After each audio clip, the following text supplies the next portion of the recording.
ನಮಸ್ಕಾರ ವೀಕ್ಷಕರೇ, ಸುಹಾಸಿನಿ ಕಾರ್ಯಕ್ರಮಕ್ಕೆ ಸ್ವಾಗತ. ಪ್ರಕೃತಿಯಲ್ಲಿ ಮನುಷ್ಯನ ಪ್ರತಿ ರೋಗಕ್ಕೂ ಮದ್ದಿದೆ. ಅದರಲ್ಲಿ ಹಲವಾರು ಔಷಧೀಯ ಗಿಡಗಳು, ಹಲವಾರು ಮರಗಳಿವೆ. ಅದರಲ್ಲಿ ಪ್ರಮುಖವಾಗಿ ಭಾರತದಲ್ಲಿ ಯಥೇಚ್ಛವಾಗಿ ಕಂಡುಬರುವಂತಹ ಮರ ಅಂದರೆ ಬೇವು. ಬೇವಿನಲ್ಲಿ ಹಲವಾರು ರೋಗ ನಿರೋಧಕ ಗುಣಗಳಿವೆ. ಹಾಗಾದರೆ ಈ ಬೇವಿನ ಮಹತ್ವ ಏನು? ಇದೇ ಈ ಹೊತ್ತಿನ ಸುಹಾಸಿನಿ ವಿಶೇಷ. Once again welcome to the show. ನಾನು ಭಾವನಾ.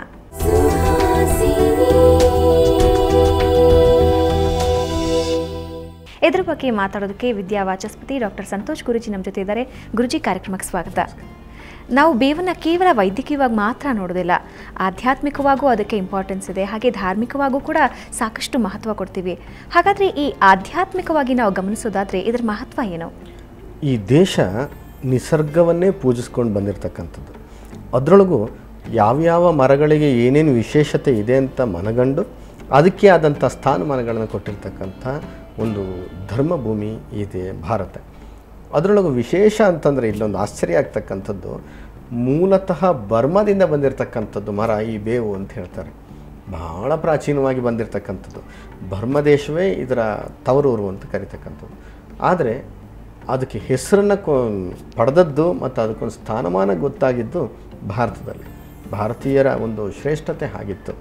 ಒಂದು ಗಿಡಗಳಾಗಲಿ, ಬಳ್ಳಿ ಆಗಲಿ, ಎಲೆ ಆಗಲಿ, ಹೂವಾಗಲಿ, ಬೇರಾಗಲಿ ಯಾವುದನ್ನೇ ಆದ್ರೂ ಸಹ ಅದರಲ್ಲೊಂದು ಸಂಶೋಧನೆಯನ್ನು ಮಾಡಿ ಆ ಸಂಶೋಧನೆಯಲ್ಲಿ ಏನು ಸತ್ಯವನ್ನು ಕಂಡುಕೊಂಡಿತ್ತೋ ಅದಕ್ಕೆ ಆದಂಥ ಒಂದು ಕೃತಜ್ಞತಾ ಭಾವದಿಂದ ಒಂದು ದೈವತ ಒಂದು ಸ್ಥಾನಮಾನವನ್ನು ಕೊಡ್ತಕ್ಕಂಥದ್ದು ಈ ದೇಶದ ಒಂದು ಮಣ್ಣಿನ ಒಂದು ಸಂಸ್ಕೃತಿ. ಒಂದು ನೀರಿನಿಂದ ಏನಾದರೂ ನಾವು ಉಪಯೋಗವನ್ನು ತಗೊಂಡ್ರೂ ಸಹ ಅದಕ್ಕೊಂದು ಕೃತಜ್ಞತಾ ಭಾವದಿಂದ ಗಂಗೆ ಅಂತ ಕರೆದು ಪೂಜೆ ಮಾಡ್ತಕ್ಕಂಥದ್ದು. ಯಾವುದಾದ್ರೂ ಒಂದು ಕಲ್ಲನ್ನು ಸಹ ನಾವು ಪೂಜೆ ಮಾಡ್ತಕ್ಕಂಥ, ಅದರಿಂದ ಏನಾದರೂ ಉಪಯೋಗ ಇತ್ತು ಅಂತಂದರೆ ಪೂಜೆ ಮಾಡ್ತೀವಿ. ಅದೇ ರೀತಿಯಾಗಿ ಒಂದು ಜೀವವನ್ನೇ ಉಳಿಸ್ತಕ್ಕಂಥ ಒಂದು ಶಕ್ತಿ ಒಂದು ಮರಕ್ಕಿದೆ ಅಂತ ಅನ್ಬೇಕಾದ್ರೆ, ಆ ಜೀವಕಳೆಯನ್ನು ಕೊಡ್ತಕ್ಕಂಥ ಶಕ್ತಿ, ಒಂದು ಚೈತನ್ಯ ಅದಕ್ಕಿದೆ ಅನ್ಬೇಕಾದ್ರೆ ಅದನ್ನು ದೈವತ ಸ್ಥಾನದಲ್ಲಿ ಇಡುವಂಥದ್ದು ಅದೇನು ಅತಿಶಯೋಕ್ತಿ ಅಲ್ಲ ಅಂತ ಅನಿಸುತ್ತೆ.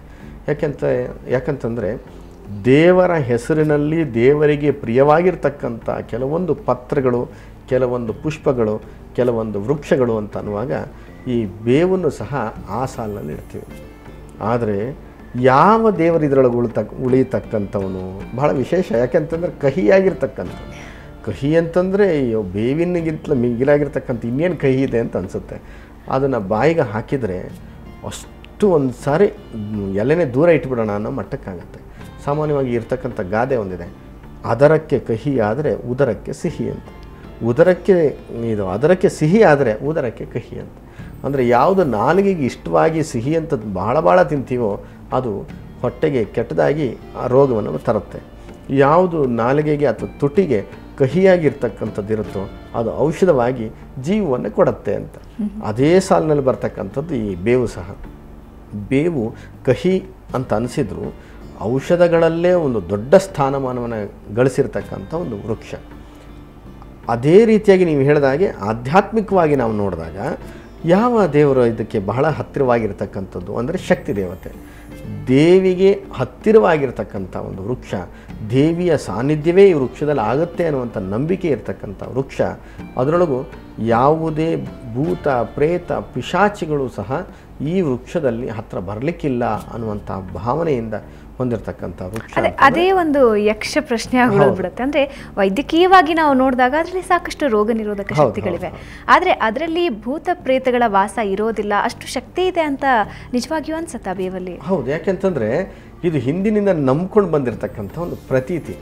ಇಲ್ಲಿ ಪುರಾಣಗಳಲ್ಲೂ ಸಮೇತ ಉಲ್ಲೇಖಗಳಿವೆ. ಯಾಕೆಂದ್ರೆ ದೇವಿಯ ಒಂದು ಶಕ್ತಿ ಈ ವೃಕ್ಷದಲ್ಲಿ ಕಂಡು ಬರುತ್ತೆ. ಅಂದರೆ ದೇವಿಗೆ ಭಾರಿ ಹತ್ತಿರವಾಗಿರ್ತಕ್ಕಂಥ ಒಂದು ವೃಕ್ಷ ಅಂತ. ಈಗ ನಿಂಬೆಹಣ್ಣನ್ನು ಸಹ ದೇವಿಗೆ ಹತ್ತಿರವಾಗಿರ್ತಕ್ಕಂಥದ್ದು. ಯಾಕೆಂದರೆ ರಸ, ಆಮ್ಲ ರಸ ದೇವಿಗೆ ಪ್ರೀತ್ಯರ್ಥವಾಗಿರ್ತಕ್ಕಂಥದ್ದು. ಒಂದೊಂದು ರಸವನ್ನು ಒಂದೊಂದು ದೇವರಿಗೆ ಹೇಳಿರ್ತೀವಿ. ಅದೇ ರೀತಿಯಾಗಿ ಲವಣವನ್ನು ಸೂರ್ಯನಿಗೆ, ಹಾಗೆ ಕಟ್ಟು ಅಂದರೆ ಖಾರವನ್ನು ಶಿವನಿಗೆ, ಹುಳಿಯನ್ನು ದೇವಿಗೆ, ಹಾಗೆ ದೇವಿಗೆ ಹೇಳಿರ್ತಕ್ಕಂಥದ್ದು ನಿಂಬೆಹಣ್ಣನ್ನು. ಸಾಮಾನ್ಯವಾಗಿ ನಿಂಬೆಹಣ್ಣನ್ನು ಮಂತ್ರಿಸ್ಕೊಂಡು ಬನ್ನಿ ಹಾಗೆ ಅಂತ ಹೇಳ್ತೀವಲ್ಲ, ಆ ಥರ. ಅದೇ ರೀತಿಯಾಗಿ ವೃಕ್ಷಗಳನ್ನು ಹೇಳಿದಾಗ, ಅರಳಿ ಮರವನ್ನು ಹೇಳಿದಾಗ ತ್ರಿಮೂರ್ತಿಗಳು ಅದರೊಳಗೆ ಇರ್ತಾರೆ ಅನ್ನುವಂಥದ್ದೊಂದು ಭಾವ. ಅದಿದ್ದರೂ ಸಮೇತ ಎಲೆಯಲ್ಲಿ ಶ್ರೀಕೃಷ್ಣನೇ ಮಲಗಿದ್ದ ಅನ್ನುವಂಥದ್ದು ಸಹ, ಅರಳಿ ಎಲೆಯಲ್ಲಿ ಮಲಗಿದ್ದ. ಕೆಲವರು ವಟಪತ್ರದಲ್ಲಿ ಮಲಗಿದ್ದ ಅನ್ನುವಂಥದ್ದು ಇದೆ. ವಟಪತ್ರ ಅನ್ನುವಂಥದ್ದು ಕೃಷ್ಣನೇ ಮಲಗಿದ್ದರಿಂದ ಕೃಷ್ಣನಿಗೆ ಭಾಳ ಹತ್ತಿರವಾದ್ದು ಅಂತ. ತುಳಸಿ ಬಹಳ ಪ್ರಿಯವಾಗಿರ್ತಕ್ಕಂಥದ್ದು ಕೇಶವನಿಗೆ ಅಂತ ಕರೆದರು. ಹಾಗೆ ಒಂದೊಂದು ದೇವರಿಗೆ ಹತ್ತಿರವಾಗಿರ್ತಕ್ಕಂಥದ್ದಕ್ಕೆ ಒಂದೊಂದು ಪತ್ರ, ಒಂದೊಂದು ವೃಕ್ಷವನ್ನು ಹೇಳೋದು. ಶಿವನಿಗೆ ಬಿಲ್ವ ಪತ್ರ ಹೇಗೆ ಶ್ರೇಷ್ಠವೋ ಹಾಗೆ ದೇವಿಗೆ ಬೇವಿನ ಪತ್ರವೂ ಸಹ ಸಂತೋಷ ಬರ್ತಕ್ಕಂಥದ್ದು, ಅಂದರೆ ಶ್ರೇಷ್ಠವಾಗಿರ್ತಕ್ಕಂಥದ್ದು. ಸಮಾನವಾಗಿ ದೇವಿ ದೇವಸ್ಥಾನಕ್ಕೆ ಹೋಗಬೇಕಾದ್ರೆ ಬೇವನ್ನು ತಗೊಂಡು ಕೊಡಬೇಕು ಅನ್ನುವಂಥದ್ದು ಇದೆ. ಈ ಚಲನಚಿತ್ರಗಳಲ್ಲಂತೂ ಇದನ್ನು ಬಹಳಷ್ಟು ವೈಭವೀಕರಣ ಮಾಡಿ ಅದಕ್ಕೆ ಅರ್ಥವೇ ಇಲ್ಲದಿದ್ದ ಹಾಗೆ ಮಾಡಿಬಿಟ್ಟಿದ್ದಾರೆ. ಯಾವುದಾದ್ರೂ ದೇವಿಯನ್ನು ಒಲಿಸ್ಕೊಳ್ಬೇಕಾದ್ರೆ ಬೇವನ್ನು ಹಿಡ್ಕೊಂಡು ಕುಣಿದು ಬಿಟ್ಟರೆ ಅದು ತಾಳ ಇಲ್ಲ, ಲಯ ಇಲ್ಲ, ಕಿರಿಚಾಡಿ ಕುಣಿದು ಬಿಟ್ಟರೆ ದೇವಿ ಹೆದರಿ ಬರ್ತಾಳೇನೋ ಅನ್ನುವಂಥದ್ದು ಸಾಮಾನ್ಯವಾಗಿ ತೋರಿಸ್ತಕ್ಕಂಥದ್ದಿದೆ. ದೇವಿ ಒಲಿತಾ ಇದ್ದಾಳೆ ಅನ್ನೋದು ಆವೇಶದಲ್ಲಿ ಹೆದರಿಸಿ ಕೂಗಾಡಿ ಕುಣಿದು ಬಿಟ್ಟಾಗ ದೇವಿ ಬರ್ತಾಳೆ, ಇದೆಲ್ಲ ಇಲ್ಲ. ಶಾಸ್ತ್ರದಲ್ಲಿ ಇರ್ತಕ್ಕಂಥದ್ದು ಏನು ಅಂದರೆ ಬೇವು ಒಂದು ರೋಗ ನಿರೋಧಕ ಶಕ್ತಿ ಇರ್ತಕ್ಕಂಥದ್ದು. ಆದ್ದರಿಂದ ಈ ವೈರಸ್ಗಳನ್ನು, ಬ್ಯಾಕ್ಟೀರಿಯಾಗಳನ್ನು ದೂರ ಮಾಡ್ತಕ್ಕಂಥ ಶಕ್ತಿ ಇರೋದರಿಂದ ದುಷ್ಟ ಸಂಹಾರವಾಗುತ್ತೆ. ಅಂದರೆ ಈ ಶಕ್ತಿ ಅಲ್ಲಿರೋದ್ರಿಂದ ದೇವಿ ದುಷ್ಟ ಸಂಹಾರಕಳಾಗಿರೋದ್ರಿಂದ ದೇವಿಯ ಶಕ್ತಿ ಈ ಬೇವಿನಲ್ಲಿದೆ ಅನ್ನುವಂಥದ್ದು ಒಂದು ಅರ್ಥ. ಆದ್ದರಿಂದ ಈ ಸಾಮಾನ್ಯ ಅಮ್ಮ ಆಯಿತು ಅಂತ ಹೇಳ್ತೀವಲ್ಲ, ಈ ಅಮ್ಮ ಅಂತಂದರೆ ಚಿಕನ್ ಪಾಕ್ಸ್ ಇವುಗಳೆಲ್ಲ ಆದಾಗ ಸಾಮಾನ್ಯವಾಗಿ ಬೇವಿನ ನೀರಿನಲ್ಲಿ ಲಾಸ್ಟ್ ದಿವಸ, ಒಂದು ವಾರ ನೀವು ಸ್ನಾನ ಮಾಡಲಿಲ್ಲ ಅಂತಂದ್ರೂ ಸಹ ಕಡೆಯ ದಿನ ಬೇವಿನ ಸೊಪ್ಪಿನ ಕಷಾಯದಲ್ಲಿ ನೀವು ಸ್ನಾನ ಮಾಡಬೇಕು. ಯಾಕೆ ಅಂದರೆ ಆಯುರ್ವೇದಕ್ಕೆ ತ್ವಚ ಅಂತ ಕರೀತು. ಅಂದರೆ ತ್ವಚೆಗೆ ಹಿತಕಾರಿಯಾಗಿರ್ತಕ್ಕಂಥ ಔಷಧವನ್ನು ಹೊಂದಿರತಕ್ಕಂಥ ಗುಣವನ್ನು ಹೊಂದಿರೋದ್ರಿಂದ ಈ ಕಷಾಯದಲ್ಲಿ ಸ್ನಾನ ಮಾಡಬೇಕು ಅಂತ. ಇದು ಅಮ್ಮ ಬರೋದು ಅಂತಂದ್ರೆ ಏನು, ದೇವಿಯೇ ಕೋಪ ಪಟ್ಟು ಈ ಶಾಪದಿಂದ ಈ ಕಾಯಿಲೆ ಬಂದಿದೆ ಅನ್ನುವಂಥದ್ದು ಒಂದು ನಂಬಿಕೆ ಅಷ್ಟೇ. ಇದರೊಳಗೆ ಯಾವುದೇ ರೀತಿಯಂಥ ಅರ್ಥ ಇಲ್ಲ. ನಿಜವಾದ ಅರ್ಥವಾಗಿ ದೇವಿ ಶಾಪದಿಂದಾಗಲಿ ದೇವಿಯ ಕೋಪದಿಂದಾಗಲಿ ಈ ಕಾಯಿಲೆ ಬರುವಂಥದ್ದಲ್ಲ.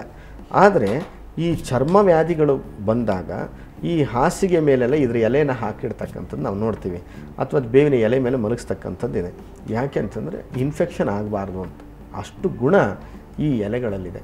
ಅಂದರೆ ಬ್ಯಾಕ್ಟೀರಿಯಲ್ ಇನ್ಫೆಕ್ಷನನ್ನು ತಡಿತಕ್ಕಂಥ ಗುಣ ಇದರೊಳಗಿದೆ. ಚರ್ಮ ವ್ಯಾಧಿಗಳನ್ನು ತಡೆಗಟ್ಟತಕ್ಕಂಥದ್ದಿದೆ. ಆ್ಯಂಟಿ ಫಂಗಲ್ ಆಗಿ ಕೆಲಸ ಮಾಡ್ತಕ್ಕಂಥದ್ದು ಗುಣ ಇದೆ. ಹಾಗಾಗಿ ಇದರ ರಕ್ಷಣೆಗೋಸ್ಕರ ಮಾಡಬೇಕು ಅಂತ. ಇನ್ನು ಕೆಲವೊಂದು ಮೂಢನಂಬಿಕೆಗಳ ಆಚರಣೆಗೂ ಸಹ ಬೇವು ಬಲಿಯಾಗಿದೆ. ಯಾಕೆಂತಂದರೆ ಹಿಂದೆಲ್ಲ ಈ ಚಂದ್ರಗುತ್ತಿ ಅಂತ ಜಾತ್ರೆ ನಡೀತಕ್ಕಂಥದ್ದಿದೆ.